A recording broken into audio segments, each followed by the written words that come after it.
¿Cómo están, estimados y estimadas? Hoy les presentaré la relación que existe entre la regulación de la presión arterial y el eje renina-angiotensina-aldosterona. Antes de hablar del eje renina-angiotensina-aldosterona, quiero repasar brevemente los componentes que influyen en la presión arterial. En primer lugar, tengo que mencionar que la presión arterial va a depender en forma directa del gasto cardíaco o volumen minuto del corazón y de la resistencia vascular a nivel periférico o sistémica. A su vez, el gasto cardíaco va a depender de la frecuencia cardíaca del corazón y del volumen expulsivo sistólico del corazón.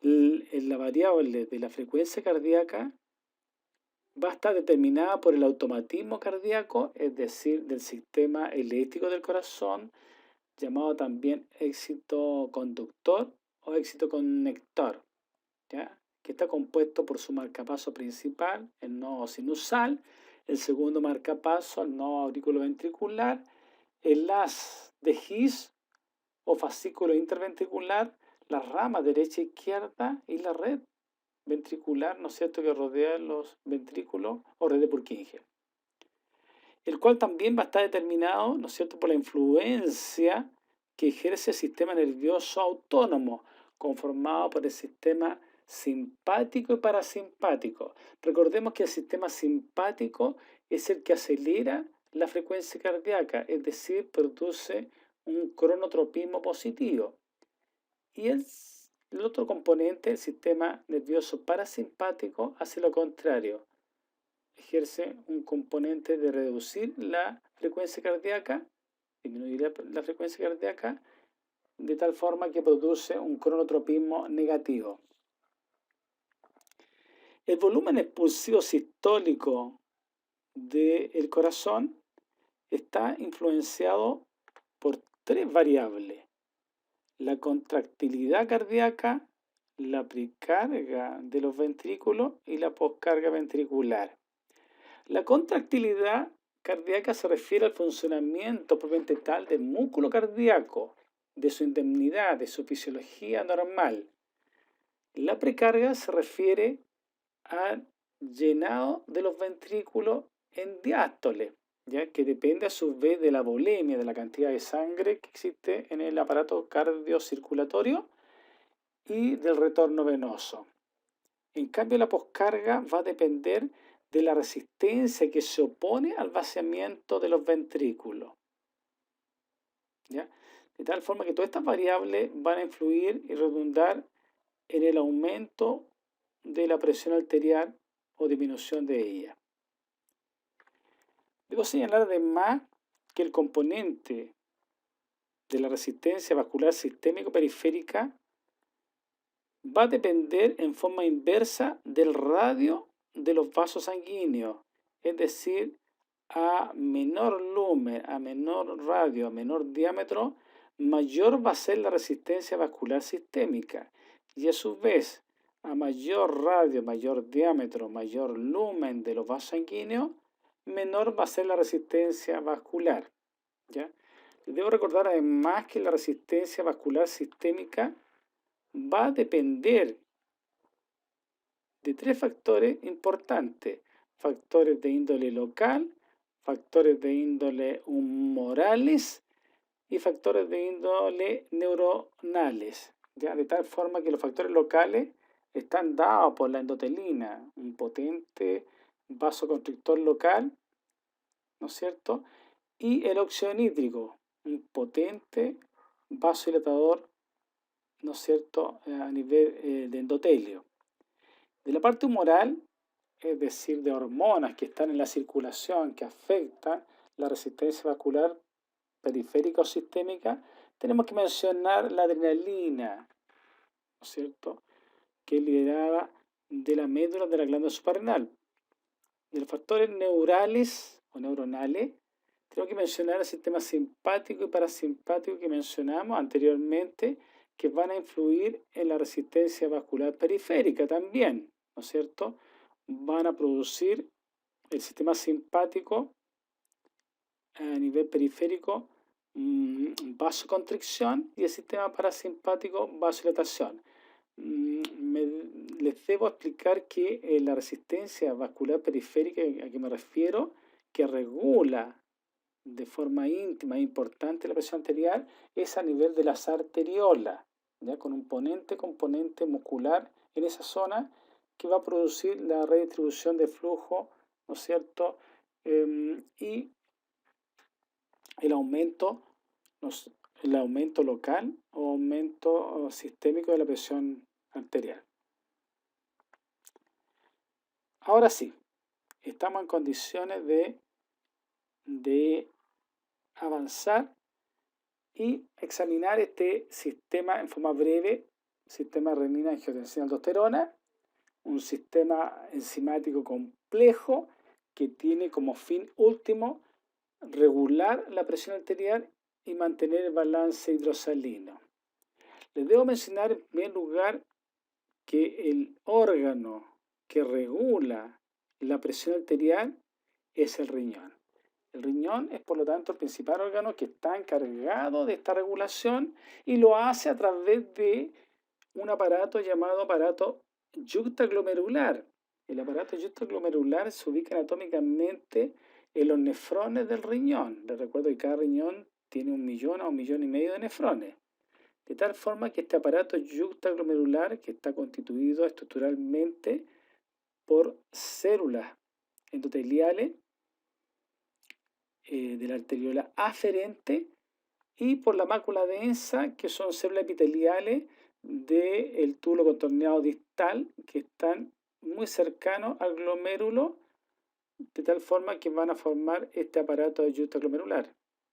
La mácula densa, les recuerdo que va a actuar como un quimioreceptor al sensar la concentración de sodio dentro del túbulo y lo va a extrapolar a lo que pasa en el resto del organismo.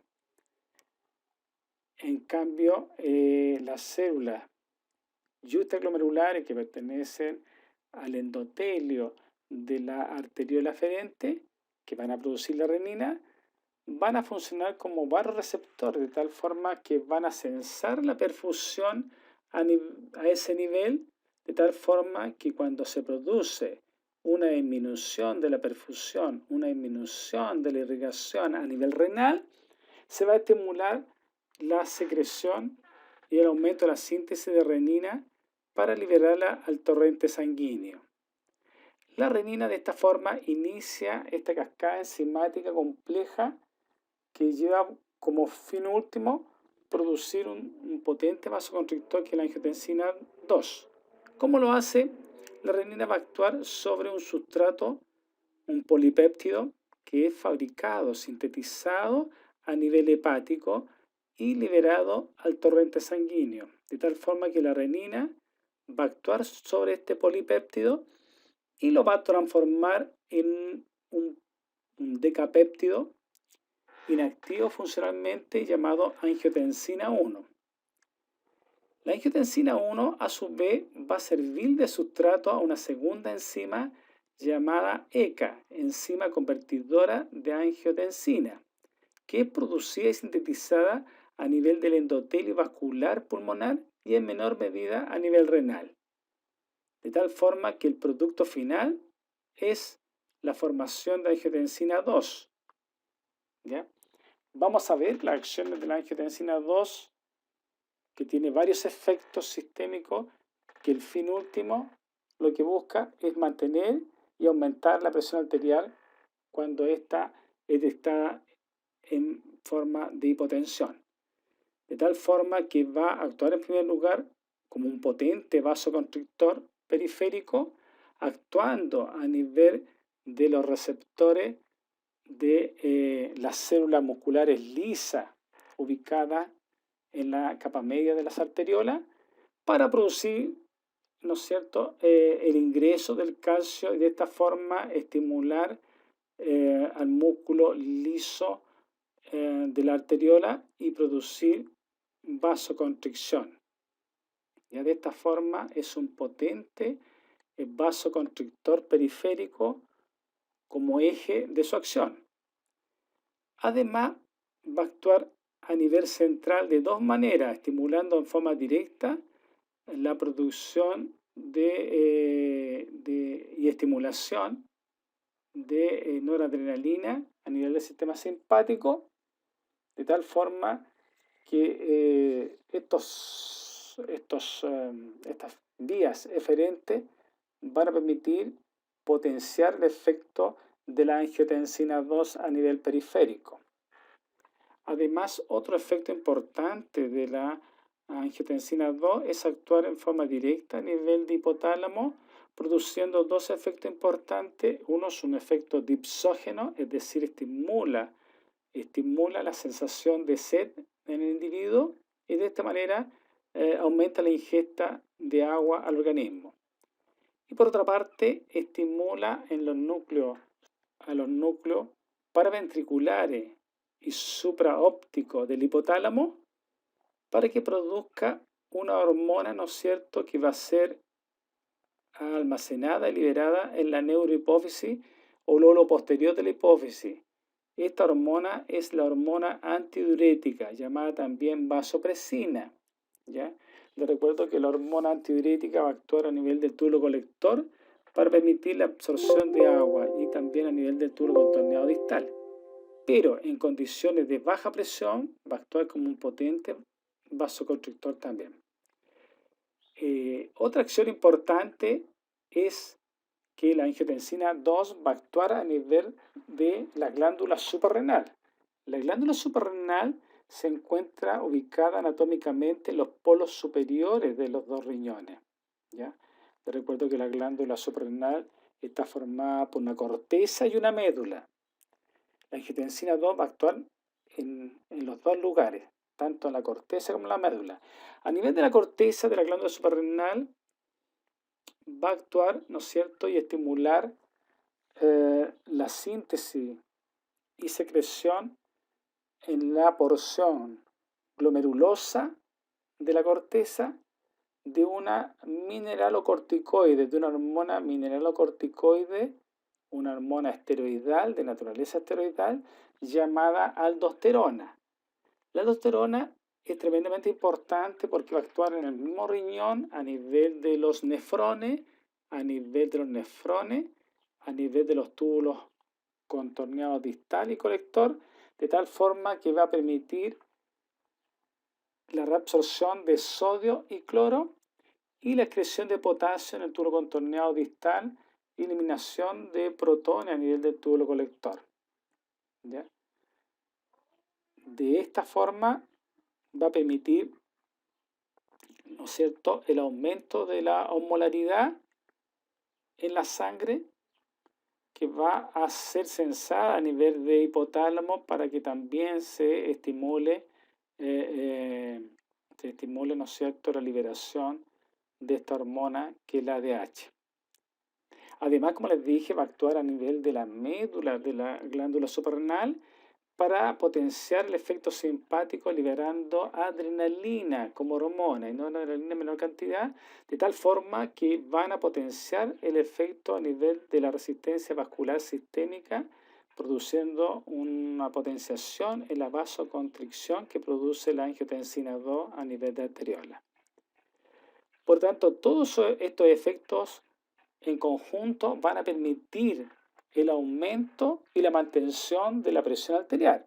Ahora, la presión arterial es importante porque es un parámetro que nos permite identificar, ¿no es cierto?, cómo está la perfusión a nivel periférico. Una baja presión significa que está bajando la perfusión a nivel periférico, de tal forma que no le va a llegar energía, no le va a llegar nutrientes, no les va a llegar oxígeno a los tejidos y a las células que forman los órganos, aparatos y sistemas, ¿ya? De tal forma que este sistema de la angiotensina aldosterona es el eje para mantener la presión arterial en el organismo.